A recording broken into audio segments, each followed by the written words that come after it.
उसकी गलती है, अब माफ कर दो। उसने किया है, अब आगे बढ़ जाओ। उसने मुझे महरूम किया, अब अता कर दो। हमारा रब कुरान में फरमाता है इदफा बिल्लती ही अहसन, ये सुनने वाले बुराई को भलाई से डाल, और हम जिद लेकर बैठे मेरा क्या कसूर है। कब तक इन कसूरों के झगड़ों में पड़कर रिश्तों को तोड़ते फिरोगे? आगे बढ़ो, क्या पता आज की रात आपका ये आगे बढ़ना अल्लाह और उसके रसूल को पसंद आ जाए और हमारी मगफिरत का सबब बन जाए। खानदान वाले एक दूसरे के साथ मिले और मिलाने वाले बनो। नहीं, आप आगे मत बढ़ना।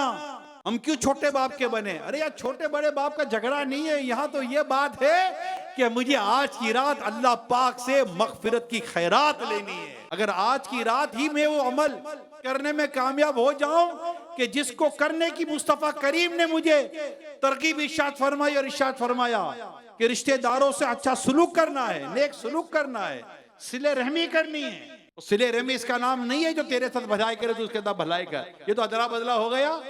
सिले रहमी तो है ही यही जो तुझसे तोड़े उससे जोड़। और याद रखिए, इसको झुकना यानी कि ये वो झुकना नहीं है जिसको आप अपनी जिल्लत तस्वुर करते, नहीं, जो अल्लाह के लिए आजिजी करता है अल्लाह पाक उसे बुलंदी अता फरमाता है।